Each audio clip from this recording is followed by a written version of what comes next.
Fatima. Kama. Kodo hotla. Fatima ko do woni kamengo sambre men onni. Ya hen onto. Fatima. Aray ko nene jeni. Odo ko jiyo mabbe on bisu. Galle ka wonnen do. Kambe je galle de.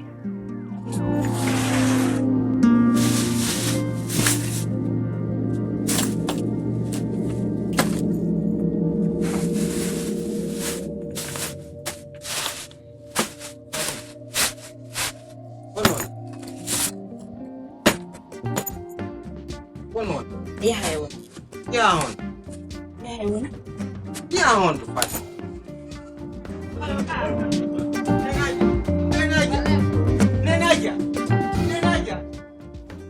Nenaja. Ben wa ya hayo jeje na mata yo fi Allah ina.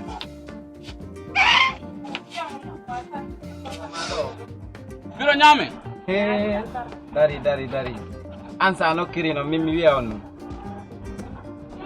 Agul.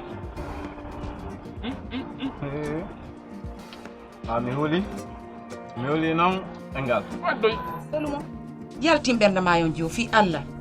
Hande ko mo faala o yettata yaltim benda mayon min ko dum mi faala. Fi Allah. Yes. Yo.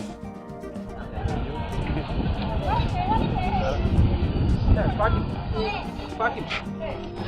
Koni komul. Andio. Kitio. Wari gara. Fatima accu ko ko ndawade. Ada hono edandila. Granta jogola nan fial. Habdo ta bodo. Sa ko mi milan nay ma. Ida wayla lanu de. Min gran sa fiji bot.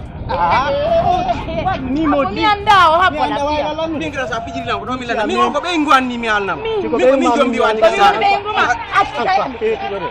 Yo. Gran accu. Ala accu. Tombe nguma. Min gran sa fiji mi ko do milan. Foto hakune ame modi. Ari. Mi so mi tama. So kai ma hawo nawe.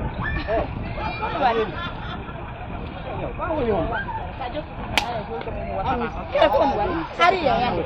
Dani la. Ana madengo. Anda no wali. Anda no ni la.